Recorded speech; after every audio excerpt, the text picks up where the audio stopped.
మోంతా తుఫాన్ ఎఫెక్ట్తో సిటీలో వర్షాలు కురిశాయి. లోతట్టు ప్రాంతాలు జలమయమయ్యాయి. రోడ్లపై వర్షపు నీరు చేరడంతో ఇబ్బందులు పడ్డారు వాహనదారులు. సిటీలో క్షేత్రస్థాయిలో పర్యటించారు జీహెచ్ఎంసీ, హైడ్రా కమిషనర్లు. ఎగువ ప్రాంతాల్లో కురిసిన వర్షాలకు జంట జలాశయాలకు ఫ్లోటింగ్ పెరిగింది. దీంతో ప్రాజెక్టుల గేట్లు ఎత్తి మూసీలోకి నీళ్లు వదిలారు అధికారులు. మూసీ పరివాహక ప్రాంతాల ప్రజలను అప్రమత్తం చేశారు. తుఫాను ప్రభావంతో రెండో రోజు రైళ్లను రద్దు చేశారు సౌత్ సెంట్రల్ అధికారులు.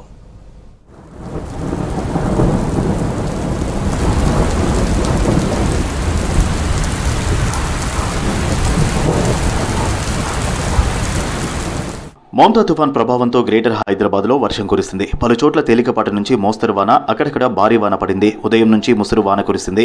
జూబ్లీహిల్స్, బంజారాహిల్స్, ఫిలింనగర్, పంజాగుట్ట, అమీర్పేట్, ఎస్ఆర్ నగర్, మూసాపేట్, కూకట్పల్లి, కేపీహెచ్బీ, నిజాంపేట్, ఎల్బీనగర్ ఏరియాతో పాటు ఉప్పల్ ప్రాంతంలోనూ వర్షం కురిసింది. బషీర్బాగ్, యాబిట్స్, కోటి, నారాయణగూడ పరిసర ప్రాంతాల్లో మోస్తరు వాన పడింది. దిల్సుఖ్ నగర్, కొత్తపేట్, మలక్పేట్, చంపాపేట్, మాదన్నపేట, సైదాబాద్, చాదర్గఢ్ పరిసర ప్రాంతాల్లో వర్షం పడింది.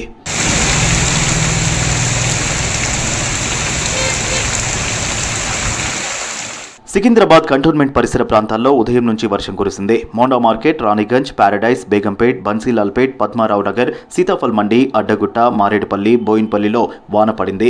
సికింద్రాబాద్ ప్యాట్నీ సెంటర్ దగ్గర డ్రైనేజీలు పొంగిపొరలాయి. సికింద్రాబాద్ నుంచి బేగంపేట్ వెళ్లే రూట్లలో ట్రాఫిక్ జామ్ అయింది. వానలతో జనజీవనం స్తంభించింది. లోతట్టు ప్రాంతాల్లో వరద నీరు చేరింది. రెయిన్ అలర్టుతో లోతట్టు ప్రాంతాల ప్రజలను అప్రమత్తంగా ఉండాలని సూచించారు అధికారులు. స్థానిక అధికారులు కూడా అలర్ట్గా ఉండాలని ఆదేశించారు ఉన్నతాధికారులు.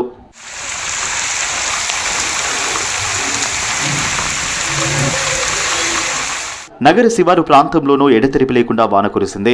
రాజేంద్రనగర్, మైలార్దేవుపల్లి, అత్తాపూర్, బండ్లగూడ జాగీర్, కిస్మత్పూర్, హిమాయత్ సాగర్, నార్సింగి, కోకాపేట్, గండిపేట్, పుప్పాలగూడ, మణికొండలో వర్షం పడింది. నార్సింగిలో ప్రధాన రహదారులపై వర్షపు నీరు నిలవడంతో వాహనదారులు ఇబ్బందులు పడ్డారు.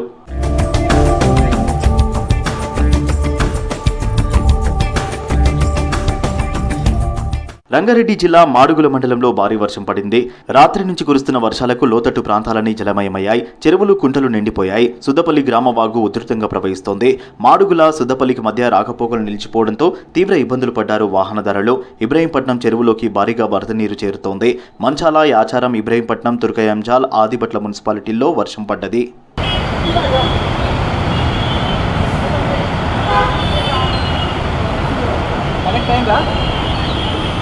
ఉదయం నుంచి కురుస్తున్న వానలతో రోడ్లపై వరద నిలిచింది. దీంతో రోడ్లపై ఎక్కడికక్కడే వాహనాలు నిలిచిపోయాయి. ముఖ్యంగా ఐటీ కారిడార్లో భారీగా ట్రాఫిక్ జామ్ అయింది.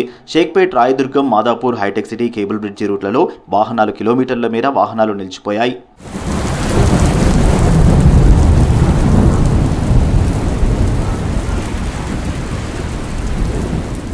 ఎగువ కురుస్తున్న వర్షాలతో జంట జలాశయాలకు భారీగా వరద వస్తోంది. ఇన్ఫ్లో పెరగడంతో హిమాయత్ సాగర్, ఉస్మాన్ సాగర్ నుంచి మూసీకి 6,600 క్యూసెక్ల నీటిని వదిలారు జలమండలి అధికారులు. ఉస్మాన్ సాగర్కి 1,800 క్యూసెక్ల ఇన్ఫ్లో వస్తుండగా 6 గేట్లు ఎత్తి 2,600 క్యూసెక్ల నీటిని విడుదల చేశారు. హిమాయత్ సాగర్కి 2,220 క్యూసెక్ల ఇన్ఫ్లో వస్తోంది. 4 గేట్లు ఎత్తి 4,000 క్యూసెక్ల నీటిని మూసీలోకి వదిలారు. ఎగువ ప్రాంతాల్లో వర్షం పెరిగితే మరిన్ని గేట్లు ఎత్తి మూసీకి నీటిని వదులుతామన్నారు. మూసీ పరివాహక ప్రాంతాల ప్రజలు అప్రమత్తంగా ఉండాలని సూచించారు అధికారులు. మరోవైపు ప్రస్తుతం హిమాయత్ సాగర్ కు 5,600 ఇన్ఫ్లో వస్తుండగా 3,963 క్యూసెక్ల నీరు అవుట్ఫ్లో ఉంది. ఉస్మాన్ సాగర్ కు 3,400 క్యూసెక్ల నీరు ఇన్ఫ్లో ఉండగా 2,240 క్యూసెక్ల నీరు అవుట్ఫ్లో ఉందని తెలిపారు అధికారులు.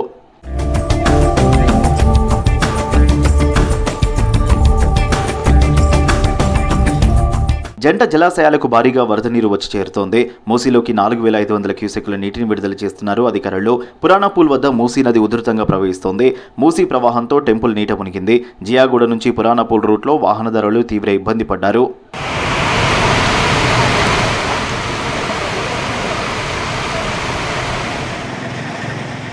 ఉదయం నుంచి ఎడతెరిపి లేకుండా కురిసిన వర్షానికి ఇబ్బందులు పడ్డారు నగరవాసులు. చాలా చోట్ల రోడ్లు ఖాళీగా కనిపించాయి. ముఖ్యమైన పనుల కోసం మాత్రమే ఇండ్ల నుంచి బయటకు వెళ్లారు. ఎక్కువగా మెట్రో, ఆర్టీసీ బస్సుల్లోనే ప్రయాణించారు.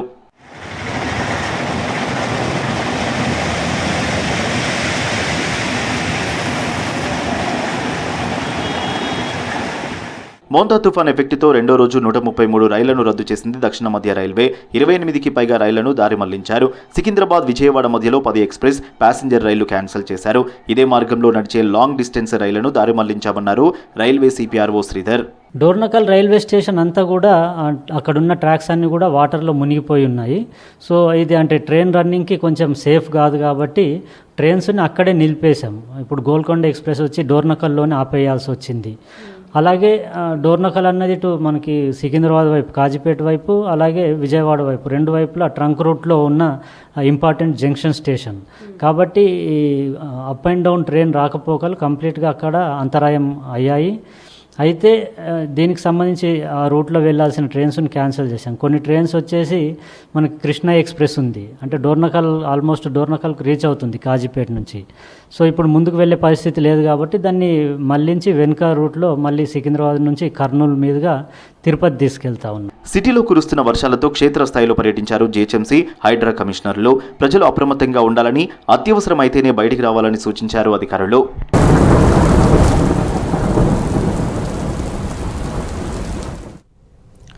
ఖమ్మంలో మున్నేరు వరద ప్రవాహం పెరిగింది. నీటి మట్టం 18 అడుగులకు పైగా ప్రవహిస్తోంది. స్థానిక అధికారులు, మున్సిపల్ కార్పొరేషన్ మేయర్ సహాయక చర్యలు చేపట్టారు. లోతట్టు ప్రాంతాల్లోని ప్రజలను పునరావాస కేంద్రాలకు తరలిస్తున్నారు. 23 అడుగుల వరకు చేరి తగ్గుముఖం పట్టే అవకాశాలున్నాయని అధికారులు చెబుతున్నారు. మున్నేరు వద్ద సహాయక చర్యలు చేస్తున్నామంటున్న ఖమ్మం మేయర్తో Kadir face to face. Munneru వరద ఉధృతి క్రమక్రమంగా పెరుగుతూ ఉంది. దాని కారణంగా లోతట్టు ప్రాంతాలన్నీ కూడా జలమయం అవుతా ఉన్నాయి. స్థానికంగా కాలోడ్డు ప్రాంతంలో అనేక సహాయక చర్యలు చేపట్టడం కోసం అధికార యంత్రాంగం కూడా ఇక్కడికి చేరుకోవడం జరిగింది. అయితే ప్రస్తుతం మనతో మాట్లాడటానికి నగర పాలిక మనతో ఉన్నారు. వారితో మనం మాట్లాడే ప్రయత్నం చేద్దాం. మేడం, ఈరోజు ప్రధానంగా ఎగువన కురుస్తున్న వర్షాలకు, జిల్లాలో కురుస్తున్న వర్షాలు తోడవటం కారణంగా క్రమక్రమంగా మున్నేరు వరద అనేది పెరుగుతూ ఉంది. దీని కారణంగా ఎక్కడెక్కడ ఎఫెక్ట్ అయ్యే అవకాశం కనిపిస్తూ ఉంది? ముందు లాస్ట్ అప్పుడు ఎలా ఎఫెక్ట్ అయినాయో ఈ ఏరియానే మున్నేరు లోతట్టు ప్రాంతాలందరినీ కూడా మేము పునరావాస కేంద్రాలు అప్పుడే స్టార్ట్ చేయడం జరిగింది. అందరినీ కూడా DCM వ్యాన్లు పెట్టి అందరినీ అక్కడికి పునరావాస కేంద్రాలకి తరలించడం జరిగింది. అలాగే అక్కడ అన్ని ఏర్పాట్లు కూడా వాళ్ళకి ఫుడ్ ఏంటి, అలాగే వైద్య శిబిరం ఏంటి అన్నీ కూడా పెట్టడం జరిగింది. మా అంచనా అయితే నైట్ అంటే 22-24 కన్నా పెరగదు అనేది మా అంచనా. అయితే ప్రస్తుతం ఎక్కడెక్కడ పునరావాస కేంద్రాలు ఏర్పాటు చేశారు, వాటిలో ఎలాంటి సౌకర్యాలు కల్పిస్తాను? నాయాబజార్ స్కూల్ ఒకటి, అలాగే డిగ్రీ కాలేజ్ ఒకటి, అలాగే ఇంకా స్వర్ణభారతి ఒకటి, ఇంకా అవసరమైతే ఇంకా వేరే చోట్ల కూడా ఇంకా పెట్టడం జరుగుతుంది. వాళ్ళకి అన్ని సౌకర్యాలు అక్కడ ఉండటానికి, అన్ని సౌకర్యాలు పడుకోవటానికి ఏంటి, ఫుడ్ ఏంటి అన్నీ కూడా అన్ని సౌకర్యాలు అక్కడ సమకూర్చడం జరిగింది. అయితే గతంలో చూసుకుంటే 2 సార్లు కూడా జిల్లా వ్యాప్తంగా వర్షం కురవలేదు. కేవలం నగరంలో మాత్రమే భారీగా వర్షపాతం అనేది నమోదైంది. కానీ ఈసారి జిల్లా మొత్తం కూడా వర్షపాతం నమోదవుతా ఉంది. అనేక మంది అధికారులు అక్కడ విధుల్లోకి వెళ్లాల్సి ఉంటుంది. కానీ ఇక్కడ అంతమంది సహాయక చర్యలు చేపట్టడం కోసం అధికారులు సమాయత్తమై ఉన్నారా? అధికారులను ఏ విధంగా మీరు సమన్వయం చేసుకుంటున్నారు? అధికారులు అందరూ కూడా ఇక్కడ ఉన్నారు. MRO గారు ఉన్నారు. మా కార్పొరేషన్కి సంబంధించిన మొత్తం కూడా ఇక్కడే ఉంది. టౌన్ ప్లానింగ్ వాళ్ళు ఏంటి, మన శానిటేషన్ వాళ్ళు ఏంటి మొత్తం కూడా ఇక్కడే ఉన్నారు. మేమంతా అన్నీ కూడా మాకు ముందే మనకి ఇది తెలుసు కాబట్టి 2 సార్లు వచ్చింది ఏం చెయ్యాలి అనేది. ఏది పొరపాటు జరగకుండా, ఒకవేళ అది వరకు జరిగిన పొరపాటు కూడా ఏది జరగకుండా వాళ్ళకి అన్నీ కూడా అన్ని సౌకర్యాలతో ఏర్పాటు చేయటం జరిగింది పునరావాసాలు. మరీ ముఖ్యంగా 2 సార్లు మీరు ఖమ్మంలో జరిగిన విపత్తును చూశారు, మరి 3వసారి ఇది.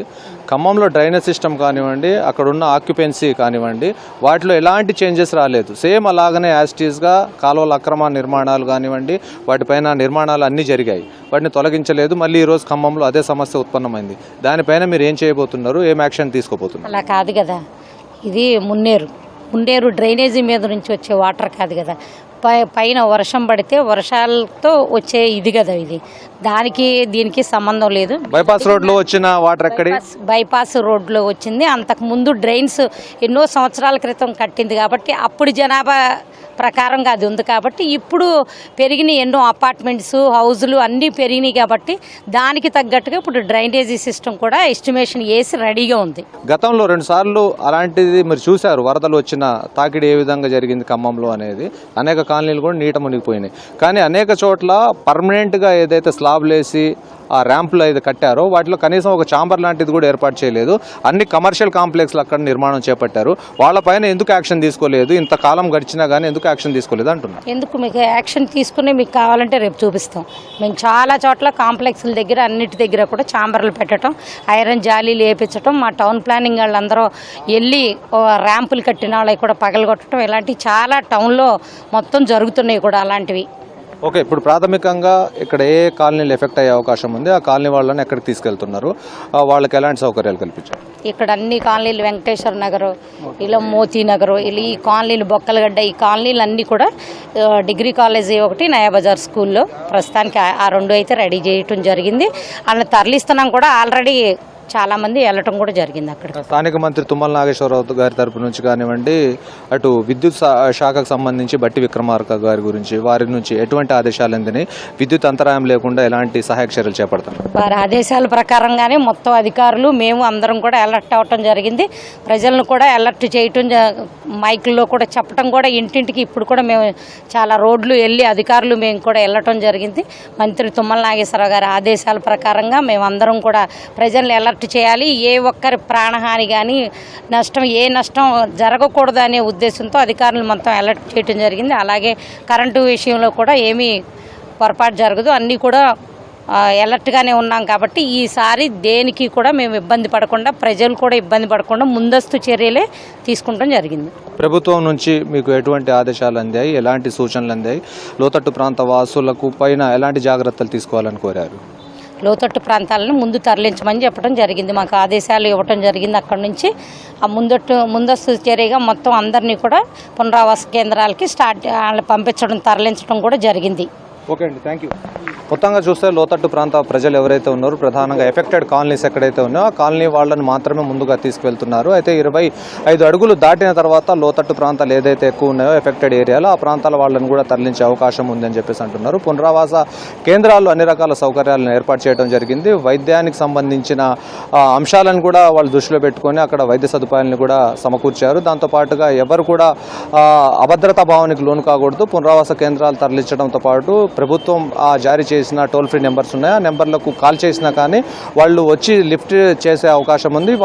వాళ్ళ సామాన్లు తరలించడం కోసం కూడా ఒక డీసీఎం వ్యాన్ లాంటివి కూడా ఇక్కడ ఏర్పాటు చేయడం జరిగింది. వాటిల్లో వాళ్ళ విలువైన సామాగ్రిని అక్కడ దాంట్లో తీసుకెళ్లి వాళ్ళు ఎక్కడైతే పునరావాస కేంద్రాలు ఏర్పాటు చేశారో ఆ కాలనీలలో, ఆ పునరావాస కేంద్రాల్లో కాలనీ ప్రజలందరూ కూడా తమ విలువైన సామాగ్రిని కూడా స్టోర్ చేసుకునే అవకాశాన్ని కల్పించడం జరిగింది. ఇది మొత్తంగా మోతా తుఫాన్ ఎఫెక్ట్ కారణంగా ఖమ్మం జిల్లా వ్యాప్తంగా ఉన్న అప్డేట్స్. వీడియో జర్నలిస్ట్ హర్షత్తో Kadeer, V6 news, Khammam. Geetanjali school పూర్వ విద్యార్థిగా హాజరవ్వడం గర్వంగా ఉందన్నారు ఎంపీ గడ్డం వంశీకృష్ణ. మాదాపూర్ శిల్పకళా వేదికలో గీతాంజలి గ్రూప్ ఆఫ్ స్కూల్స్ 40వ వార్షికోత్సవ వేడుకలు ఘనంగా నిర్వహించారు. తన స్కూల్ డేస్ జ్ఞాపకాలను గుర్తు చేసుకున్నారు వంశీకృష్ణ. రతన్ టాటా, ఎలన్ మస్క్ లాంటి మేధావులను విద్యార్థులు ఆదర్శంగా తీసుకోవాలని సూచించారు. విద్యార్థి దశలోనే కొత్త విషయాలను నేర్చుకోవాలని సూచించారు. గీతాంజలి విద్యా సంస్థలు సమాజ సేవతో పాటు గొప్ప విద్యార్థులను కూడా అందిస్తున్నారని తెలిపారు ఎంపీ గడ్డం వంశీకృష్ణ. ఈ కార్యక్రమంలో గీతాంజలి విద్యార్థులు, ఉపాధ్యాయులు పాల్గొన్నారు. విద్యార్థులు సాంస్కృతిక కార్యక్రమాలు ఆకట్టుకున్నాయి. A big shout out to Geeta Karan ma'am for this amazing institution. Ma'am, it's really a social service you're doing. It's really a big service that all what you have put together. I was very happy to hear that you're a recipient of the National Award for Education, the only one from Hyderabad, Telangana. It's a great matter of pride to all of us and for all of us to be educated by you. A big round of applause for ma'am, please, everybody. And I just have two things to say really to all of you. Please always be a rebel. I know I troubled my school teachers a lot when I was in school, but growing up I would always challenge the status quo. I would always have a thought as to why we should accept what is and how can we think into the future, how can we build something of our own, innovate something. And that is always an important drive for each of us to have in terms of how we can go forward in life. And I always think about passion. I was just looking at all the expansions that the Gitanjali schools, the group of schools, when I was there, of course, there was only primary school, ma'am, and then secondary school, the senior school. And so happy to see that the school has expanded into such a large institution. I really want to share that each of us should have a role model in our life. Growing up, we should always have somebody we look up to. We should have a role model who we can learn from, even if we are not in touch with them. For me, while growing up, I always looked up at people like Ratan Tata or Elon Musk, saying we should try to build something in our lives like what these personalities have done. And really today, I can't help but express this, that all of you have a wonderful role model sitting right amongst us, Geeta Karan ma'am, for what she has created. And I wish each of you can spend some time as students. I know we are too young to experience and understand what we can go and take with us from school. But I really am feeling very humbled and happy to be amongst my teachers, Guru Brahma, Guru Vishnu, Guru Devo Maheshwara, Guru Sakshat Parabrahma, Tasmai Sri Guruve Namaha. Saying this, I'd like to end my note. We are honoring the past with gratitude, celebrating the present and inspiring future. Remember, paradise has never been about places. It exists in moments, in connection, in flashes across time. Gitanjali has stretched and challenged every aspect of my existence. It has protected me, provided, educated and transformed me. I have grown mentally, spiritually and emotionally. Had Mr. Karan not given me those 10 rooms to start our school, I would have been possessed by life. Every action, thought and feeling is motivated by an intention, purpose. KTR ముస్లింలను మోసం చేశారని విమర్శించారు మంత్రి వివేక్ వెంకటస్వామి. జూబ్లీహిల్స్ నియోజకవర్గంలో పర్యటించారు. షేక్పేట్లో ఏర్పాటు చేసిన కార్యక్రమంలో పాల్గొన్నారు వివేక్. ప్రజా ప్రభుత్వంలో అమలు చేస్తున్న పథకాలను వివరించారు. పార్లమెంట్ ఎన్నికల్లో తెలంగాణ నుంచి 8 మంది బీజేపీ ఎంపీలు గెలుపొందడానికి బీఆర్ఎస్ సపోర్టు చేసిందన్నారు. ఇప్పుడు బీఆర్ఎస్కు ఓటేస్తే బీజేపీకి ఓటేసినట్లే అన్నారు మంత్రి వివేక్. केटीआर जब यहाँ शेखपेट में आए क्या बोले उन्होंने, चुना लगा दिए बोले. अजहर भाई, अरे यार ठहरो भाई, आए चुना तुम्हारा मंत्री पदवी दिए भाई कांग्रेस पार्टी. तो ये जो अल्फाज केटीआर ने किया, चुना लगा दिए बोले, असल बकरा बना दिए बोल के, असल केटीआर मुसलमान भाइयों को चुना लगाए. कैसा चुना लगाए? परसों पार्लियामेंट इलेक्शन में 8 बीजेपी कैंडिडेट्स को दोनों गठबंधन करके 8 कैंडिडेट को जिताए. फिर ग्रेजुएट इलेक्शन में 2 कैंडिडेट को वहां कैंडिडेट नहीं लगा के बीजेपी के कैंडिडेट्स को जिताए. तो किसको बकरा बनाए? बीआरएस वाले. अभी भी बीआरएस को वोट डाले तो किसको डाले जैसा है वोट? बीजेपी. ये जो नाटक खेल रहा है केटीआर केसीआर, वो नाटक को बंद करने का. परसों भी कांग्रेस पार्टी ने अमीर अली को एमएलसी दिया, उनको मंत्री पदवी देंगे सोचे, लेकिन उनके खिलाफ कौन गए सुप्रीम कोर्ट को? टीआरएस वाले गए.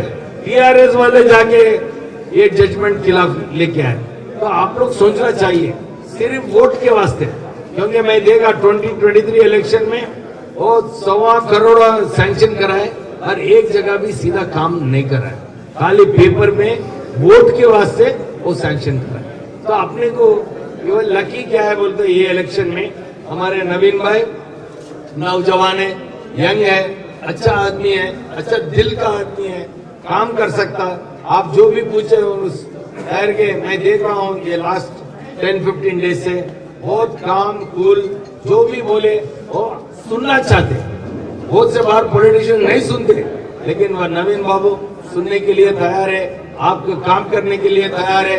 किसी के पास जाके काम करा लेने का वो हिम्मत अपने नवीन बाबू को है, तो अपन ये मौका जो है अपन जितना मेजॉरिटी ज्यादा लाए शेखपेट से उतना ज्यादा डिमांड अपन रेवंत रेड्डी साहब को अपन कर सकते हैं। तो आपके डेवलपमेंट के काम और ज्यादा से ज्यादा होंगे और आप बिल्कुल विवेक साहब के साथ मिलकर रहिए। साहब ने बहुत बहुत काम किया है, भाई आपका बहुत बहुत मैं जितना भी आप वर्ड दिए, आप जो यहाँ पे इतना फास्ट डिसीजन लेके जो काम किए, शायद कभी जुबली कॉन्स्टिट्यूंसी में क्या पूरे हैदराबाद में उतना काम नहीं होगा, स्पेशली मैं भी ओल्ड सिटी में आऊंगा, अदर भाई ने क्या होगा, बट लेकिन आप जो काम किए यहाँ पे यहाँ इस जुबली के हृदय में इतना फास्ट कभी भी काम नहीं हो, तो मैं बहुत बहुत आपका शुक्रिया अदा करता हूँ। इस जनरल इलेक्शन में हम पब्लिक ये चाह रहे थे कि एक लोकलाइट चाहिए, जो पब्लिक का रिश्ता रहता, जो पब्लिक को रेस्पेक्ट करता, पब्लिक के प्रॉब्लम्स को सॉल्व करने का कोशिश करता और हम पब्लिक को हिम्मत देता। ऐसे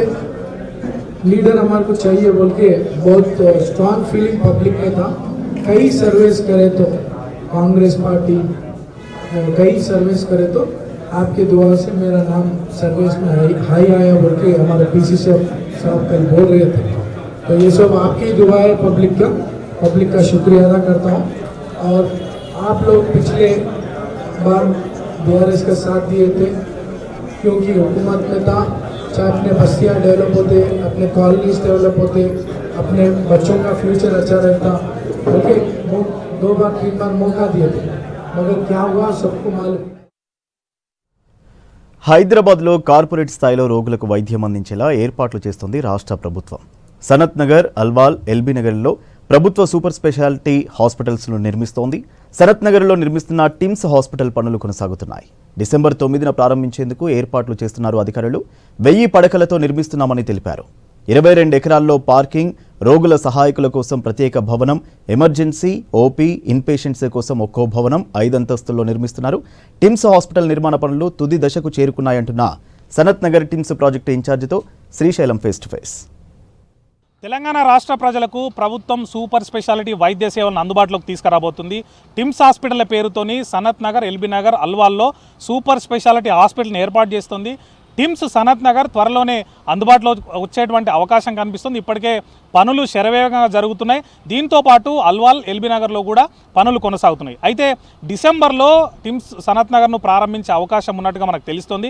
ప్రజెంట్ మనం టిమ్స్ హాస్పిటల్ సనత్ నగర్లో ఉన్నాం. ఇక్కడ ఈ ప్రాంగణంలో పనులు ఎక్కడి వరకు వచ్చినాయి, ఏ బ్లాక్లో ఏమేమి సూపర్ స్పెషాలిటీ సేవలు రాబోతున్నాయి, ఎక్కడ ఏ సేవలు అందిస్తారు, ఇప్పుడు జరుగుతున్నటువంటి వర్క్స్ స్టేటస్ ఏంటి, ఈ ప్రాజెక్ట్ ఇన్ఛార్జ్ నాయుడు ఉన్నారు, ఆయన అడిగి తెలుసుకుందాం. ముందుగా ఈ సనత్ నగర్ టిమ్స్కి సంబంధించి వర్క్స్ ఎక్కడి వరకు వచ్చినాయండి, ఎప్పటిలోగా కంప్లీట్ అయ్యే chance? Telangana institute of medical science super speciality hospital యాక్చువల్గా ఇది మనకి ఇనాగ్రేషన్ డేటు 9th డిసెంబర్ అని చెప్పి మన ముఖ్యమంత్రి గారు చెప్పినారు. సనత్ నగర్ టిమ్స్ స్పెషాలిటీ ఏంటండి, ఇందులో ఉండేటువంటి ఫెసిలిటీస్ ఏముంటాయి, ఏ బిల్డింగ్లో ఏముంటాయండి వాళ్ళకి వచ్చేది?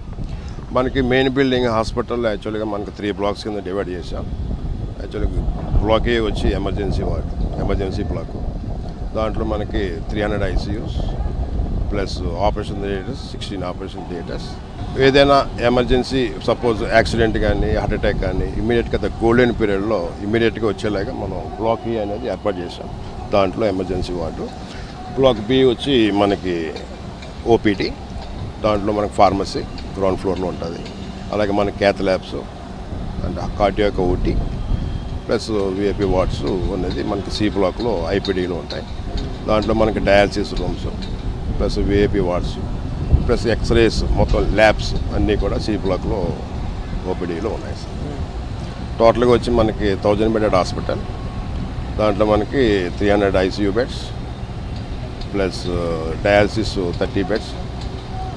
ఇంకా కార్డియాక్ OTలోని మనకి ఇమీడియట్గా ఆపరేషన్ చేయడానికి యాక్చువల్గా ఏంటంటే మనకి సనత్ నగర్ టిమ్స్ అనేది కార్డియాక్ స్పెషల్. సో దాని గురించి మోస్ట్లీ సరౌండింగ్ బస్తీల్లో అరౌండ్ 20 కిలోమీటర్ రేడియస్లో ఎవరు వచ్చినా ఇమీడియట్లీగా, అంటే ఒక ప్రైవేట్ హాస్పిటల్కి వెళ్ళలేని వాళ్ళు గవర్నమెంట్ హాస్పిటల్లో వచ్చి మనకి అన్ని సేవలు అందించేలాగా సో ఈ హాస్పిటల్ ఒక ప్రతిష్టాత్మకంగా గవర్నమెంట్ నిర్మిస్తుంది. సో అలాగే మా మెగా ఇంజనీరింగ్ కూడా దీన్ని ప్రెస్టీజియస్గా తీసుకొని మేము ఒక టీమ్గా అందరం కలిసి ముందుకెళ్తున్నాం సార్. పేషెంట్ సైడ్ ఫెసిలిటీస్ సంబంధించి వాష్రూమ్స్ కానీ, పార్కింగ్ కానీ, లేకపోతే స్టేర్స్ కానీ, ఇట్లా లేకపోతే బిల్డింగ్ టు బిల్డింగ్ కనెక్టివిటీ కానీ ఇట్లాంటివి ఏమున్నాయండి? మనకి బ్లాక్ టు బ్లాక్ కనెక్టివిటీ మనకి ఈచ్ ఫ్లోర్కి మనకి లింక్ బ్రిడ్జెస్ ఉన్నాయి. ఏ బ్లాక్ నుంచి బీకి, బి నుంచి సికి, హాస్పిటల్లో మొత్తం సరౌండింగ్లో మనకి కనెక్టింగ్ బ్రిడ్జెస్ ఉన్నాయి. ప్లస్ పేషెంట్కి సంబంధించిన అటెండీస్ అంటే ఇప్పుడు మనకి ధర్మశాల అనేది ఏర్పాటు చేసాం. దాంట్లో 200+ అంటే పేషెంట్ ఎవరైనా ఇప్పుడు చాలామంది మనకి వస్తూ ఉంటారు పేషెంట్స్, వాళ్ళు ఏమైనా లాడ్జెస్లోనే రూమ్స్లోనే ఉండటానికి అంత ఎఫర్ట్ చేయలేరు కదా గవర్నమెంట్ హాస్పిటల్లో. సో దానివల్ల మనం ధర్మశాల అనేది ఏర్పాటు చేయడం జరిగింది. వాష్రూమ్స్ అంటే మనకి ఈచ్ ఫ్లోర్కి మనకి public toilets plus attached toilets అంటే మనకి పేషెంట్స్ విఐపీ వార్డ్స్ ఉన్నాయి, దాంట్లో attached toilets plus common toilets plus ladies gents సెపరేట్గా టాయిలెట్స్లో మనం ఈచ్ ఫ్లోర్కి మనం చాలా వరకు ఏర్పాటు చేయాలి. లిఫ్ట్లు వచ్చి మనకి 25+1 25 లిఫ్ట్స్ ప్లస్ 1 లిఫ్ట్ వచ్చి మనకి అడిషనల్గా పెట్టారు. సో టోటల్ ఒక్కొక్క బిల్డింగ్ వచ్చి మనకి ఏ బ్లాక్ వచ్చి 6 లిఫ్ట్స్ ఉంటాయండి. బి బ్లాక్ కాసి 4 ఉంటాయి, అదొక 6-7 ఉంటాయి సార్. టోటల్ ఎంటైర్ హాస్పిటల్కి వచ్చి 26 లిఫ్ట్స్ మొత్తం. Parking area around 500 cars park చేసుకోవచ్చు. ఇప్పుడు మన ఇదంతా లాన్ ఏరియాలో ఉన్నాం ఇక్కడ. దానికి ఆపోజిట్లో ఎంట్రన్స్లో మనకి ఏ ట్రాక్ అని రైట్ సైడ్కి, ఆ లెఫ్ట్ సైడ్కి, అటు పక్కన మనకి నార్త్ సైడ్ వచ్చేటప్పటికి మనకి మోటార్ సైకిల్ కార్ పార్కింగ్ ఇవన్నీ ఉంటాయి సార్. ఇదంతా లాన్ గ్రీనరీ అంటే ఏంటంటే ఇది ఒక ప్రైవేట్ హాస్పిటల్ మించి మనం ఎంత ల్యాండ్స్కేపు గ్రీనరీ ఒక హాస్పిటల్కి వచ్చిన వాళ్ళకి ఇమీడియట్గా వాడికి సగం అంటే ఏదైతే ఉన్నదో వ్యాధి మొత్తం ఇది హాస్పిటల్ హోటల్ ఆ టైప్లో మనం తయారు చేస్తున్నాం. చూశారు కదండి, సనత్ నగర్ టిమ్స్ హాస్పిటల్లో జరుగుతున్న పనులకు సంబంధించి ఆల్మోస్ట్ పనులు అయిపోయినాయి, ఫినిషింగ్ వర్క్స్ జరుగుతున్నాయి, ఎక్విప్మెంట్స్ అన్నీ కూడా వస్తూ ఉన్నాయి, కొన్ని వచ్చినాయి, అవన్నిటి కూడా ఇన్స్టాలేషన్ జరుగుతుంది. డిసెంబర్లోగా పనులన్నీ కూడా పూర్తి చేసి మెడికల్ డిపార్ట్మెంట్కి అప్పగించేటువంటి అవకాశం ఉన్నట్టుగా ఇక్కడ జరుగుతున్న పనులను బట్టి మనకు తెలుస్తుంది. కెమెరామెన్ సైదులతో శ్రీశైలం V6 న్యూస్, హైదరాబాద్. క్రీడా రాజధాని హైదరాబాద్ గోల్ఫ్ హబ్గా మారుతోందన్నారు GIA chairperson Aniruddha. Golf and turf summit 2025కు తొలిసారి సౌత్ ఇండియా వేదికగా జరుగుతోంది. గోల్ఫ్ ఇండస్ట్రీ అసోసియేషన్ ఆధ్వర్యంలో గచ్చిబౌలి బౌలర్ హిల్స్ గోల్ఫ్ క్లబ్లో సమ్మిట్ నిర్వహించారు. దేశవ్యాప్తంగా గోల్ఫ్ను మరింత ప్రమోట్ చేయడం, గోల్ఫ్ కోర్సుల నిర్మాణంతో పాటు యువ గోల్ఫర్లకు ట్రైనింగ్, ఇతర అంశాలపై డిస్కస్ చేశారు. ఈ సమ్మిట్తో గోల్ఫ్కు మరింత ప్రోత్సాహం లభిస్తుందన్నారు GIA చైర్పర్సన్ అనిరుద్ధ. ఇలాంటి ప్రతిష్టాత్మక ఈవెంట్కు హైదరాబాద్ ఆతిథ్యం ఇవ్వడం సంతోషంగా ఉందన్నారు T golf founder NRN Reddy. ఈ కార్యక్రమంలో turf management, real estate, golf ప్లేయర్స్తో పాటు గోల్ఫ్ అసోసియేషన్కు చెందిన ప్రతినిధులు, ఇతర ప్రముఖులు పాల్గొని చర్చించారు. So definitely this time South India is top priority for us. Redo? Yeah, right, start. Definitely this time South India is very prime in our mind. Why should it only be the north? So we are getting the influence of the golf that happens in the north. And probably South will overtake it very soon because the amount of golfers in the South are amazing. More companies, more local people, good industries, and the economy is excellent in the South. So I think the reason to come to the South is very, very apt at this time. Many golf courses, more golfers, and a lot of tourists come to the South these days. So I think we can combine all that, and so the summit at the Boulder Hills, at Hyderabad, probably would boost South India in terms of prominence of golf in this country. Golf and Turf Summit 12th time 2025 is happening Hyderabad lo first time jarugutundi.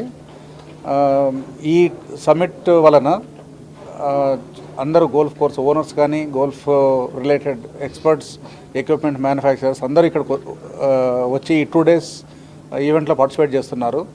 దాంతో ఇప్పుడు బయట నుంచి కూడా speakers వచ్చారు, out side the country and India నుండి కూడా చాలా అన్ని ప్లేసుల నుండి, అన్ని గోల్ఫ్ సిటీస్ నుంచి మెంబర్స్, ఈ JIA మెంబర్స్ కానీ తర్వాత గోల్ఫ్ రిలేటెడ్ వాళ్ళందరూ అటెండ్ అవుతున్నారు.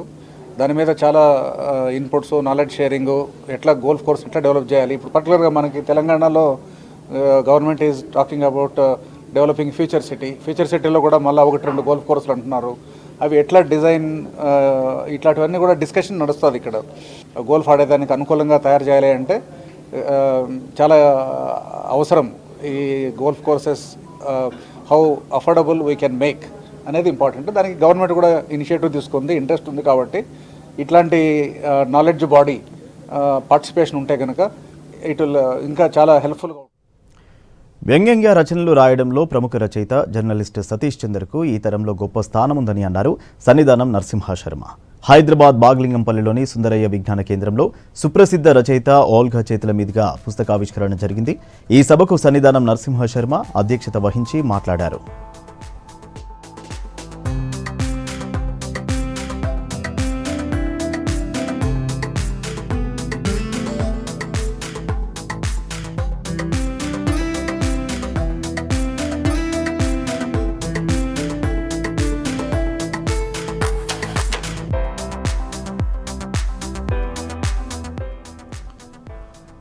జర్నలిస్ట్ సతీష్ చందర్ హాస్యం రాస్తారు కానీ ఎక్కడ హాస్యం అని చెప్పరని అన్నారు సన్నిధానం నరసింహ శర్మ. ఇక నుండి ఆడపిల్లకు కోట రావడం వలన మహిళలు ఏ విధంగా ముందుకు వెళ్తారన్నది సతీష్ చందర్ చాలా చక్కగా వ్యంగ్యంగా వివరణ ఇచ్చారని వక్తలు కొనియాడారు. పుస్తక రచనలో వ్యంగ్యంగా రాయడంలో సతీష్ చందర్ను మించిన రచయిత మరొకరు లేరని అన్నారు.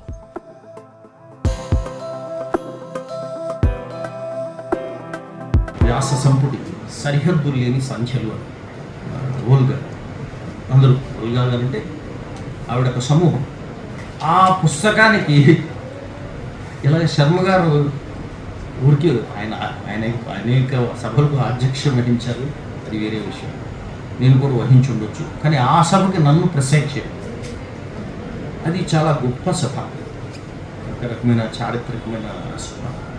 ఎందుకోసం అంటే దాన్ని ఆవిష్కరించింది కాళోజీ నారాయణ. అంటే హిస్టారికల్ కాంటెక్స్ట్ని బట్టి స్పందించడం అనేది. సో ధైర్యం నాది కాదు, నాకు కాదు, వారికి ఉన్న ధైర్యంలో నాకు శతాంశం ఉందో లేదో తెలియదు. ఏమనుకుంటారు, ఏ బుర్ర చల్లుతారు ఈ మాట అంటే కదా. సో ఒక మహిళా రచయిత కానీ, దర్శకురాలి కానీ, ఇంకేమైనా నాయకురాలు, నేను ఒకటే చెప్తుంటాను ఎప్పుడైనా, మగవాళ్ళు కూడా ఫెమినిస్టులు, ఆయన మంచి ఫెమినిస్ట్ అండి, మా నాన్న ఫెమినిస్ట్ అయ్యాడన్న కథ ఉంది. అంటే మగవాళ్ళు కూడా ఫెమినిస్టులు గారు మాట్లాడతారు, కానీ వాళ్ళకి ఎప్పుడైనా ఒక టెస్ట్ పెట్టమంటారు. స్త్రీని కింది అమ్మాయిలు, కింది కొంచెం తక్కువగా ఉండడం, జారి పడడం, ప్రోత్సహించడం అన్నిటికన్నా సౌకర్యవంతమైన విద్య కదా, స్త్రీలను ప్రోత్సహించడం.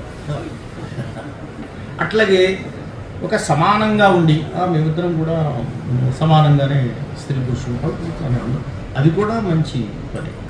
అలా కాదు, ఉమెన్ బాస్ దగ్గర పనిచేసి ఆవిడ మంచి ఆవిడని చెప్పాలి, ధైర్యం. Can you bear women boss, అప్పుడు చెప్తే అప్పుడు నువ్వు కూడా ఫెమినిస్ట్ అని. స్త్రీలు కొన్ని విషయాలు అడుగుతుంటే, ఉదాహరణకి ఆవిడ 3 తరాలు నవల 3 తరాలు కథని అనువదించేసినప్పుడు అంతే కదా, ఎవరి మీదే అసలు మగవాడై ఉండి రాస్తేనే ఆయన మీద ఎంత బురద జల్లారు, చలం మీద.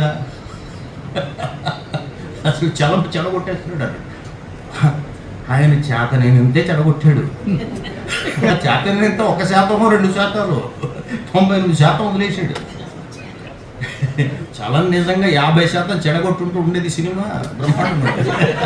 రకాల అట్రిబ్యూషన్స్ వేస్తారు, బురదలు వేస్తారు కదా. అసలు జంటలు విడగొడుతున్నారంటారు, కుటుంబాలు విచ్ఛిన్నం చేస్తున్నారంటారు కదా. కుటుంబం అనేది విచ్ఛిన్నం కదా.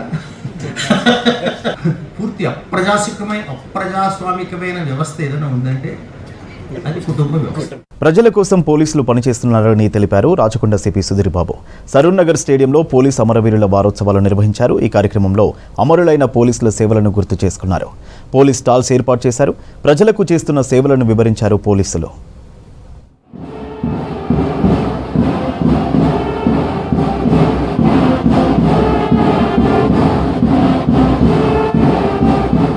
సిటీలో పోలీస్ అమరవీరుల సంస్మరణ వారోత్సవాలు జరుగుతున్నాయి. సరూర్ నగర్ స్టేడియంలో రాచకొండ పోలీసుల ఆధ్వర్యంలో కార్యక్రమం నిర్వహించారు. విధి నిర్వహణలో అమరులైన పోలీసుల సేవలను గుర్తు చేసుకున్నారు. ప్రజలకు పోలీసులు చేస్తున్న సేవలపై స్టాల్స్ ఏర్పాటు చేశారు. Cyber crime, she teams, traffic సేవలపై ప్రజలకు అవగాహన కల్పించారు.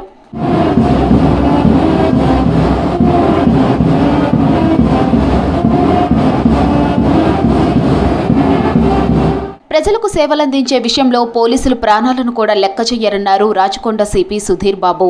పోలీసుల సేవలను ప్రజలు గుర్తించాలన్నారు. ఫ్రెండ్లీ పోలీసింగ్తో పాటు చట్ట వ్యతిరేక చర్యలు చేస్తే ఉపేక్షించమన్నారు. ఇటువంటి ఆర్గనైజేషన్ కానీ డిపార్ట్మెంట్ కానీ ప్రపంచంలో ఎక్కడా లేదు.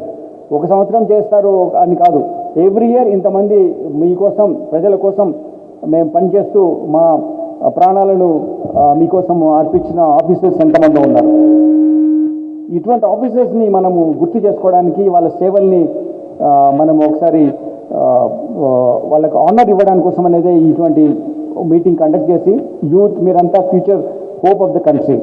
ఇఫ్ యూ డోంట్ అండర్స్టాండ్ మన హిస్టరీ ఏంటిది, మన రూట్స్ ఏంటిది, మనం ఎలా ఈ దేశం కోసం పాటుపడిన వాళ్ళను ఎవరెవరు ఉన్నారు వాళ్ళని మనం గుర్తు చేసుకోకుండా ఉంటే మీరు ఒక హోలిస్టిక్ పర్సనాలిటీగా ఎవాల్వ్ కారు.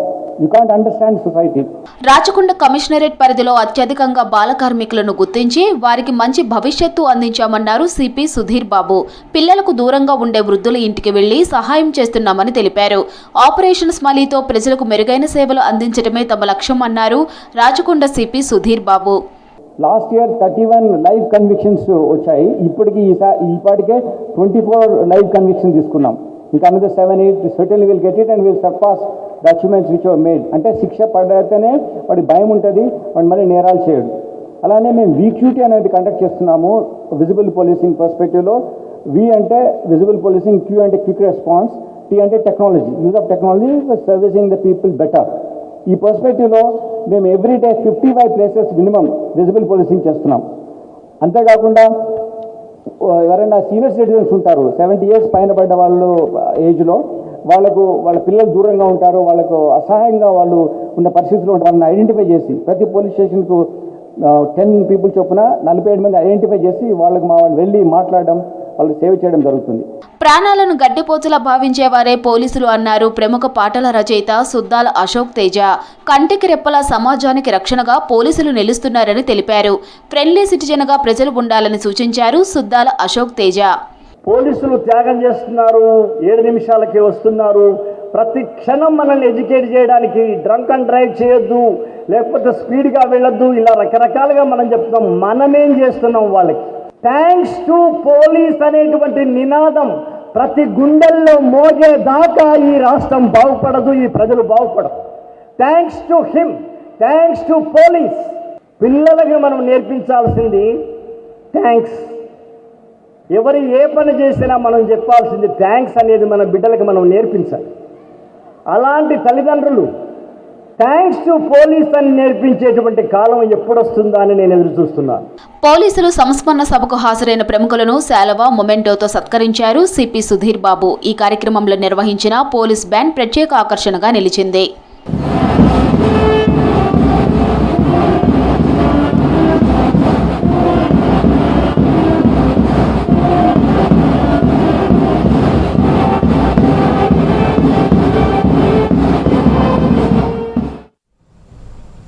జూబ్లీహిల్స్ ఉప ఎన్నిక సందర్భంగా ఏర్పాట్లు చేస్తున్నారు ఎన్నికల అధికారులు. కోట్ల విజయభాస్కర్ రెడ్డి స్టేడియంలో 2వ విడత ఈవీఎం ర్యాండమైజేషన్ పూర్తి చేశారు. అభ్యర్థుల ఏజెంట్ల సమక్షంలో పోలింగ్ కేంద్రాలకు ఈవీఎంలను కేటాయించారు ఎలక్షన్ ఆఫీసర్స్. నిష్పక్షపాతంగా ఈవీఎంలను డిస్ట్రిబ్యూట్ చేశామన్నారు జిల్లా ఎన్నికల అధికారి ఆర్వి కర్ణన్. ఈ కార్యక్రమంలో పార్టీల నాయకులు, ఏజెంట్లు, ఎన్నికల అబ్జర్వర్లు, ఎలక్షన్ ఆఫీసర్లు పాల్గొన్నారు.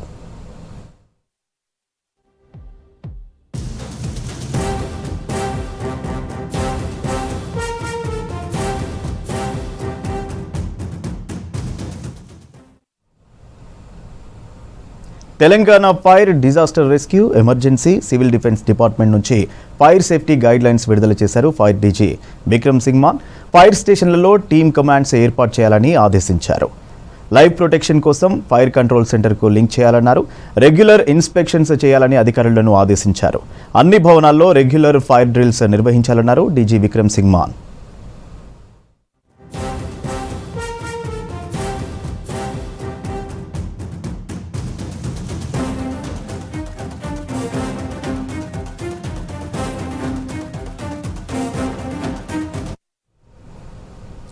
నవంబర్ 2న తెలంగాణ బీసీ జేఏసీ విస్తృత స్థాయి సమావేశం నిర్వహిస్తున్నట్లు JAC co chairman Dasu Suresh అన్నారు.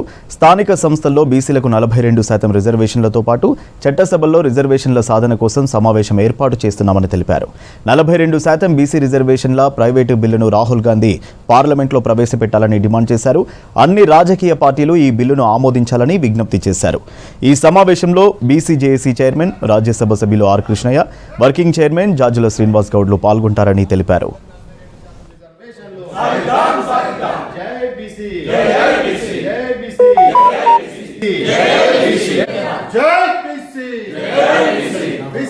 నవంబర్ 2వ తేదీన హైదరాబాద్లోని బంజారా హిల్స్ లో గల కళింగ భవన్ లో బీసీ జేఏసీ విస్తృత స్థాయి సమావేశానికి సంబంధించిన పోస్టర్ ఆవిష్కరణ కార్యక్రమాన్ని చేపట్టడం జరిగింది. రాబోయే రోజుల్లో బీసీ జేఏసీ నిర్వహించ తలపెట్టినటువంటి కార్యక్రమాలను ప్రజల్లోకి, నాయకుల్లోకి విస్తృతంగా తీసుకెళ్లడానికి ఈ కార్యక్రమాన్ని ఏర్పాటు చేస్తున్నాం. ఈ కార్యక్రమానికి ప్రధానమైనటువంటి పార్టీల నుండి, అదే రకంగా బీసీ సామాజిక వర్గాల నుండి, అన్ని బీసీ కులాల నుండి బీసీల రాజ్యాధికారం కోసం, బీసీలకు 42% రిజర్వేషన్ల సాధన కోసం పనిచేస్తున్నటువంటి ప్రతి ఒక్క నాయకుడిని కూడా మేము సాధారణంగా ఆహ్వానిస్తున్నాం. దీంతో పాటు న్యాయ వ్యవస్థలో నిష్ణాతులైనటువంటి వ్యక్తులను, అదే రకంగా అడ్మినిస్ట్రేటివ్ వ్యవస్థలో నిష్ణాతులైనటువంటి వ్యక్తులను, ప్రొఫెసర్లను, మేధావులను, విద్యార్థి నాయకులను, కుల సంఘాల నాయకులను, కార్మిక, కర్షక నాయకులను ఈ కార్యక్రమానికి మేము సాధారణంగా ఆహ్వానిస్తున్నాం. ఎందుకంటే రాబోయేటటువంటి రోజుల్లో బీసీ జేఏసీ ముందున్నటువంటి ప్రధానమైనటువంటి లక్ష్యాలు 42% రిజర్వేషన్లను స్థానిక సంస్థల ఎన్నికలలో బీసీలకు కల్పించడం, అదేవిధంగా చట్టసభల్లో కూడా బీసీలకు రిజర్వేషన్ కల్పించేటటువంటి అంశం మీద ఒక బృహత్తరమైనటువంటి కార్యాచరణను మేము నిర్వహించబోతున్నాం. ఈ కార్యాచరణకు అవసరమైనటువంటి విధి విధానాలు, అదేవిధంగా రాష్ట్ర వ్యాప్త కార్యవర్గం, జిల్లా వ్యాప్త కార్యవర్గాన్ని కూడా ఏర్పాటు చేయడానికి అవసరమైనటువంటి విధి విధానాలను మేము నవంబర్ 2వ తేదీన విస్తృత స్థాయి సమావేశం లోపల మేము నిర్ణయించుకున్నాం. తెలంగాణ ఉద్యమం ఏ విధంగా అయితే జరిగిందో, తెలంగాణ ఉద్యమ స్ఫూర్తిని తీసుకొని మరో ఉద్యమానికి బలహీన వర్గాలు, బడుగు బలహీన వర్గాలు, అణగారిన వర్గాలందరినీ కూడా కలుపుకొని ఈ రాష్ట్రంలో 42% రిజర్వేషన్ల సాధనే ముఖ్యంగా ఈరోజు జేఏసీని విస్తృతపరచుకోవడం. ఎందుకంటే అగ్రకులాల్లో అనుకూలంగా బీసీ రిజర్వేషన్లకు అనుకూలంగా వచ్చిన కూడా కలుపుకోపోయడానికి ఈరోజు బీసీ జేఏసీ ముందుకు వస్తున్నది. కాబట్టి ఏదైతే రైతు చట్టాల కోసం రైతులు ఏ విధంగా అయితే ఢిల్లీలో ప్రదర్శనలు జరిపారో ఆ విధంగానే ఈరోజు తెలంగాణలో బీసీ ఉద్యమం కొనసాగుతున్నది. కాబట్టి ఒక సంఘం ఇంకొక సంఘం అని కాకుండా ఈ రాష్ట్రంలో ఉన్నటువంటి సంఘాలన్నిటిని కూడా కలుపుకొని, మరి అదే విధంగా వివిధ యూనివర్సిటీలో ఉన్నటువంటి ప్రొఫెసర్లను వేదికగా అందరికి తీసుకొచ్చి, ఒక వేదిక మీకు తీసుకొచ్చి తెలంగాణ ఉద్యమ స్ఫూర్తి విధంగా ఈరోజు బీసీ జేఏసీ కొనసాగుతుంది. నిత్యావసర సరుకులు, కూరగాయల ధరలు కొండెక్కగా ఇప్పుడు కోడిగుడ్డు ధరలు కూడా పెరిగాయి. కార్తీక మాసంలో తగ్గుముఖం పట్టాల్సిన ఎగ్ రేట్లు ఎందుకు పెరుగుతున్నాయి? భవిష్యత్తులో ఇంకా పెరిగే అవకాశాలున్నాయా? గుడ్ల రేట్లు ఇంతగా పెరుగుతుంటే పౌల్ట్రీ రైతులు మాత్రం ఎందుకు నష్టాల్లోకి వెళ్తున్నారు? Watch the story.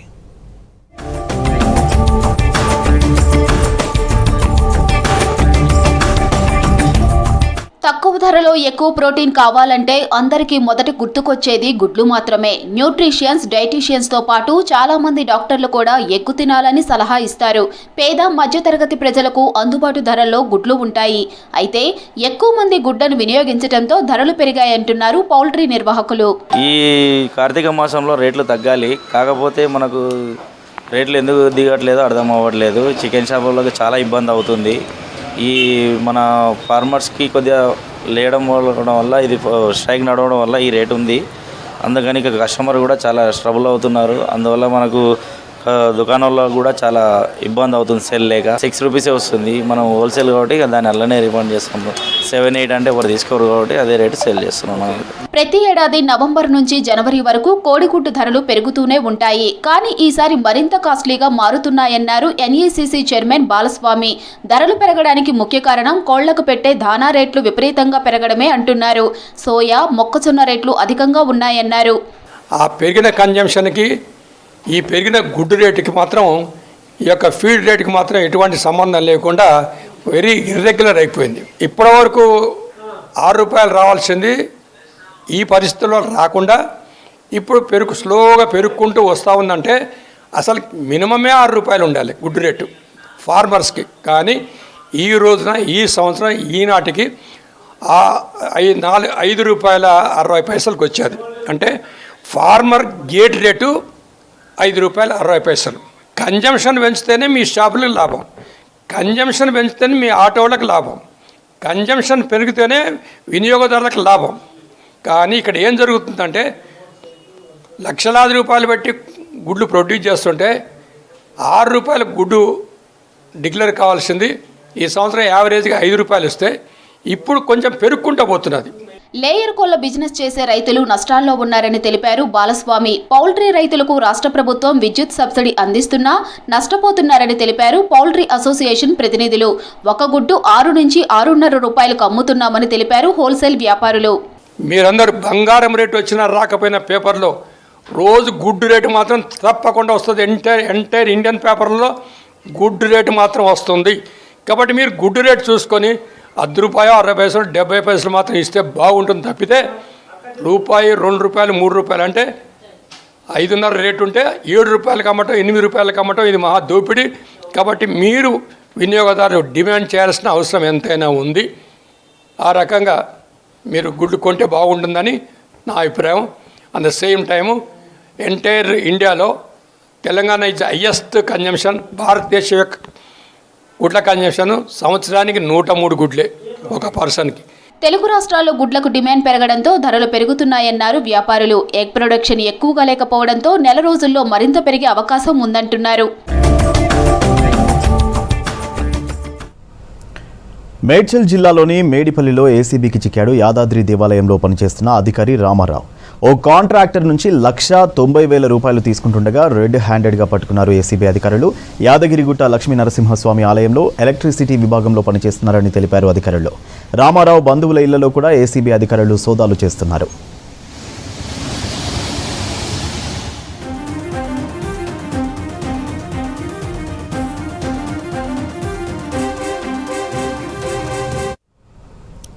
పదేండ్ల బీఆర్ఎస్ పాలనలో జూబ్లీహిల్స్లో అభివృద్ధి జరగలేదన్నారు మంత్రి వివేక్ వెంకటస్వామి. టోలీ చౌకీలో ఎన్నికల ప్రచారంలో పాల్గొన్న మంత్రి నవీన్ యాదవ్కు ఓటేసి భారీ మెజారిటీతో గెలిపించాలని ఓటర్లను కోరారు.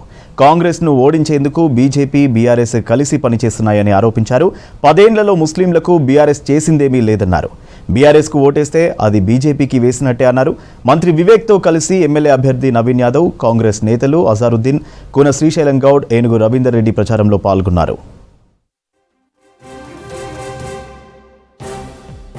जब अजहरुद्दीन साहब मेरे को एक लेटर दिए, साहब हमारे पास यहाँ शेखपेट डिवीज़न में 5 करोड़ का रिक्वेस्ट था, पूरे ये हाई टेंशन लाइंस को शिफ्ट करना, वो सब करना बोल के.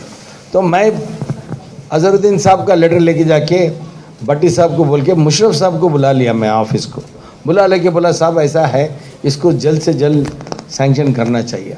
आप बिलीव नहीं करते, 24 घंटे में सैंक्शन होके पूरे अपने शेखपेट डिवीज़न में 5 करोड़ का खाली इलेक्ट्रिसिटी. यहाँ अपने शेखपेट में करीब 100 करोड़ का काम अपन शुरू कर सके. मैं आप लोगों को फिर एक बार भरोसा दिलाना चाह रहा हूँ. हमारे फ़हीम साहब अभी जो बोले वीकली एक बार आना बोल के, सो मैं भी बहुत खुशी से आऊँगा, क्योंकि यहाँ जब शेखपेट आऊँगा तो यहाँ का बिरयानी बहुत खूबी रहती है. तो परसों भी मैं मोइन भाई के पास बिरयानी खाया था. और हम लोग रेगुलरली अपने यहाँ गोल्फ कोर्स को मैं आते रहता हूँ, वीकली 2 बार तो आता हूँ मैं. तो आप लोगों से मिलने के वास्ते वो एक मौका मिलेगा. तो निज़ाम मियाँ बोलो मत, आप लोग बोलो मत मेरे को, अरे हो गया नया एमएलए आ गया, विवेक साहब को काम नहीं रहता बोल के बोलो मत. मेरे को बुलाना आपका जिम्मेदारी है और आना मेरा जिम्मेदारी है. तो डेफिनेटली मैं आऊँगा, आपके साथ रहूँगा, क्योंकि ये जो 2 महीने में जो आपका प्यार मोहब्बत मुझे मिला, हमारे वालिद कभी भी एक अच्छा मिक्स कल्चर से हमारे को ऊपर लाए. हमारे घर में सवेरे सवेरे शुरू हुआ बोले तो कीमा खिचड़ी पाया जबान. और తుఫాన్లు వస్తున్నాయంటే ముందు నుంచే వాతావరణ శాఖ అధికారులు హెచ్చరికలు జారీ చేస్తారు. ఏ రాష్ట్రాలపై ఎఫెక్ట్ ఉంటుందో వార్నింగ్స్, సూచనలతో ప్రజలను అప్రమత్తం చేస్తూ ఉంటారు. తుఫాన్లు రాకముందే వాటికి పేర్లు పెడుతూ ఉంటారు. మరి తుఫాన్లకు పేర్లు ఎవరు పెడతారు, దేని ఆధారంగా పెడతారు, అసలు తుఫాన్లకు ఎప్పటి నుంచి పేర్లు పెడుతున్నారనే వాటిపై వాతావరణ శాఖ అధికారి శ్రీనివాస్తో కలిసి కల్పన మరిన్ని డీటెయిల్స్ తెలుపుతారు. హుదూద్, నీలం, మోంతా. సో ఇట్లా తుఫాన్లకు పేర్లు పెడుతూ ఉంటారు. మరి ఈ తుఫాన్లకు పేర్లు పెట్టడానికి ఎలాంటి నియమాలు ఉంటాయి, వేటి ఆధారంగా వీటికి పేర్లు పెడతారో తెలుసుకుందాం. మరి మనతో పాటు వాతావరణ శాఖ సీనియర్ అధికారి శ్రీనివాస్ గారు ఉన్నారు. ఒకసారి వారితో మాట్లాడదాం. సార్, ఈ తుఫాన్లకు సంబంధించి కూడా ప్రతి ఒక్కరు గుర్తుపెట్టుకోవాలంటే ఈ పేర్ల ద్వారానే గుర్తుపెట్టుకుంటూ ఉంటాము. అసలు ఈ పేర్లు ఎప్పటి నుంచి పెడుతున్నారు, దాంతోపాటు వేటి ఆధారంగా వీటిని పేర్లు పెడుతూ ఉంటారు సార్? మనకి ఇటు బంగాళాఖాతంలోని వచ్చే తుఫాన్లు, అలాగే ఇటు అరేబియన్ సముద్రంలో వచ్చే తుఫాన్లు, వీటిని గుర్తించి వీటిని తర్వాత ఫర్దర్ స్టడీ చేసుకోవడానికి, అలాగే ప్రజలకు కూడా ఇది బాగా అర్థమయ్యేలాగా వివరించడానికి వీటికి పేర్లు పెడితే బాగుంటుంది అన్న ఉద్దేశంతో ఇంచుమించు 2018 నుంచి ఇలా స్టార్ట్ అయింది. 2020లో మళ్ళీ ఆ పాలసీని రివ్యూ చేసి వరల్డ్ మెటీరియాలజికల్ ఆర్గనైజేషన్ సారథ్యంలో రీజనల్ సైక్లోన్ మెటీరియాలజికల్ సెంటర్ అనేది ఢిల్లీలో ఉంటుంది. ఈ అన్ని దేశాలకి కూడా ఈ దేశాల నుంచి దేశాల్లోకి సంబంధించి ఎఫెక్ట్ కలిగే సైక్లోన్లు ఎక్కడ వచ్చినప్పటికీ మన ఐఎండీలో ఒక బ్రాంచ్ ఉంది. అక్కడి నుంచే బులెటిన్స్ రిలీజ్ అవుతాయి మెయిన్గా. సో ఇందులో మనకి 13 దేశాలు ఉన్నాయి.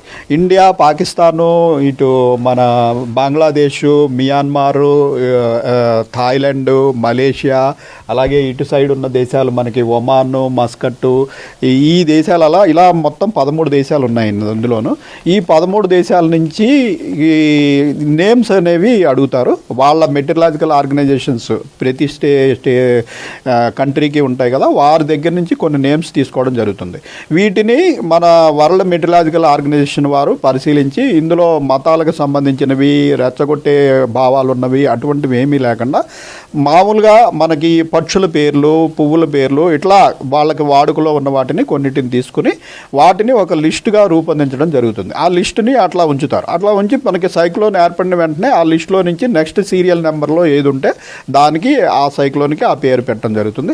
ప్రస్తుతం మనకు వచ్చిన సైక్లోన్కి థాయిలాండ్ కంట్రీ వారు సజెస్ట్ చేసిన నేమ్ మోంతా అనే పేరు పెట్టారు. దీనికి వారి భాషలో ఒక పుష్పము అని అర్థం. ఓకే సార్, అంటే లేదు అంటే ఓషన్కి సంబంధించి కూడా పేర్లు డిఫరెంట్గా ఉంటాయా? దాంతోపాటు ఒకసారి పెట్టిన పేరు మళ్ళీ తిరిగి పెడుతూ ఉంటారా, లేదంటే పెట్టరా? అండ్ అంటే అట్లాంటిక్ ఓషన్ కావచ్చు, ఇటు పసిఫిక్ ఓషన్ కావచ్చు, కొన్ని ఓషన్స్లో మనుషుల పేర్లు పెడతారని చెప్పేసి, కొన్ని ఓషన్లో ప్రకృతికి సంబంధించిన పేర్లు పెడతారని చెప్పేసి ఇట్లా ఉంది. ఇది ఎంతవరకు నిజం సార్? ఇది ముఖ్యంగా మన హిందూ మహాసముద్రం అంటే ఇటు బంగాళాఖాతము, అరేబియన్ సముద్రానికి సంబంధించి ఈ ఈ ఈ కంట్రీస్ నుంచి సేకరించిన పేర్లు మాత్రమే ఇక్కడ పెడతారు. ఇవి మళ్ళీ రిపీట్ చేయడం ఉండదు. ఇది ఎందుకంటే ఈ డేటాను కూడా మళ్ళీ ఉపయోగించుకోవాలంటే మనం మొంతా సైక్లోన్కి సంబంధించిన డేటా అని చెప్పి స్టోర్ చేసుకుంటే రేపు పొద్దున ఫర్దర్గా మళ్ళీ దీని గురించి మనం రీసెర్చ్ చేయడానికి, తర్వాత మళ్ళీ అటువంటి సైక్లోన్ ఏర్పడితే మళ్ళీ దాని గురించి దీన్ని కంపేర్ చేసుకోవడానికి వీటన్నిటికీ ఉపయోగపడతాయన్న లక్ష్యంతో ఈ పేర్లు పెట్టడం జరుగుతుంది. సో ఈ పేర్లు మళ్ళీ ఒకదానికి పెట్టింది మళ్ళీ పెట్టడం ఉండదు. ఇవి సీరియల్ ప్రకారం మనకి 2020లో ఈ లిస్టుని రివైజ్ చేశారు మన ఈ సముద్రాలు, ఈ 2 సముద్రాలకి సంబంధించి. వీటి పేర్లు ఆ లిస్టులో నుంచి ఒకదాని తర్వాత ఒకటి అట్లా పెట్టడమే జరుగుతుంది. ఓకే సార్, మెయిన్ మోటో ఏంటి సార్? అంటే దాదాపు ఈజీగా కమ్యూనికేషన్ అవ్వడానికా, లేదంటే ప్రాణాలు కాపాడడానికి, ఇటు మత్స్యకారులు కావచ్చు, ఆర్మీకి కావచ్చు, మిలిటరీకి సంబంధించి కావచ్చు, సో ఎట్లా మెయిన్ మోటో ఏంటి సార్ వీటికి పేర్లు పెట్టడానికి? మెయిన్ కమ్యూనికేషన్కి ఇప్పుడు మనకి ప్రజలకు కూడా చెప్పడానికి వీలవుతుంది. ప్లస్ మనం ఐడెంటిఫై చేయడానికి ఎప్పుడో మనకి పలానా తేదీతోటి గుర్తుపెట్టుకోవడం అంటే ఇప్పుడు అక్టోబర్లో 2-3 తుఫాన్లు వచ్చి ఉండొచ్చు. అయితే మోంతా తుఫాను అనగానే అది అక్టోబర్ 2025 పలానా డేట్ నుంచి పలానా డేట్ వరకు వచ్చింది అన్నదాన్ని ఈజీగా గుర్తుంచుకోవడానికి ఈజీ అవుతుంది. ఈ దృష్ట్యా వీటికి ఈ పర్టికులర్గా పేర్లు పెట్టడం జరుగుతుంది. ఇవి మెయిన్గా ఏంటంటే పక్షుల పేర్లు, పుష్పాల పేర్లు ఇటువంటివే పెడతారు పేరు, కానీ వ్యక్తుల పేర్లు అలాంటివి మనకి ఈ హిందూ మహాసముద్ర ప్రాంతంలో అటువంటివి పెట్టరు. అలాగే రిలీజియన్స్కి సంబంధించినవి, రెచ్చగొట్టే భావాలు ఉన్నవి అలాంటివి పెట్టకుండా మామూలుగా మన వాడుకలో ఉన్న వాటిని పెడుతూ ఉంటారు. ఓకే, మీరు చెప్పినట్టుగానే లిస్ట్ ప్రకారం పెడతా ఉంటారని చెప్తా ఉన్నారు. నెక్స్ట్ తుఫాన్కి అంటే రాబోయే తుఫాన్కి కూడా పేరు ముందే డిక్లేర్ చేసి ఉంటుందా సార్? ఈ లిస్టులో ఆల్రెడీ ఉంటాయండి. ఆ లిస్టులో నుంచి నెక్స్ట్ సీరియల్ నెంబర్ ఏది ఉంటే అది వచ్చేస్తుంది ఆటోమేటిక్. అది చూస్తూ ఉండగా తుఫాన్లకు కూడా కొన్ని నియమాలు ఉంటాయి, దాంతో పాటే ఈ పేర్లను కూడా నియమిస్తామని చెప్పేసి కూడా చెప్తూ ఉన్నారు. ఇటు వరల్డ్ మెట్రాలజీ డిపార్ట్మెంట్తో పాటు ఇండియన్ మెట్రాలజీ డిపార్ట్మెంట్ కావచ్చు, హిందూ సముద్రం కావచ్చు, ఇటు బంగాళాఖాతం మన దగ్గరగా ఏవైతే తుఫాన్లు ఏర్పడుతూ ఉంటాయో వాటికి సంబంధించి కూడా ఈజీగా గుర్తుపెట్టుకోవడానికి, ఈజీగా కమ్యూనికేషన్ అయ్యే విధంగా కూడా ఈ పేర్లు పెడతామని అయితే చెప్తా ఉన్నారు. పేర్లు పెట్టడం అనేది ఒక అలంకరణే కాదు, జీవితాన్ని కాపాడడానికి ఇట్లాంటి పేర్లు అయితే నియమిస్తామని చెప్తా ఉన్నారు. 2018 నుంచి కూడా ఏవైతే తుఫాన్లు వస్తాయో వాటన్నిటికీ కూడా పేర్లు పెడుతున్నామని చెప్తా ఉన్నారు. ఇక రాబోయే తుఫాన్లకు సంబంధించి కూడా ఒక లిస్ట్ కూడా ప్రిపేర్ చేసి ఆ సీరియల్ ప్రకారం ఏది ఉంటే ఆ తుఫాన్ పేరు పెడతామని అయితే చెప్తున్న సిచ్యువేషన్స్ ఉన్నాయి. ఇవి తుఫాన్లకు సంబంధించిన పేర్లకు సంబంధించిన ఇన్ఫర్మేషన్. కెమెరా పర్సన్ వినోద్తో కల్పన, V6 న్యూస్, హైదరాబాద్.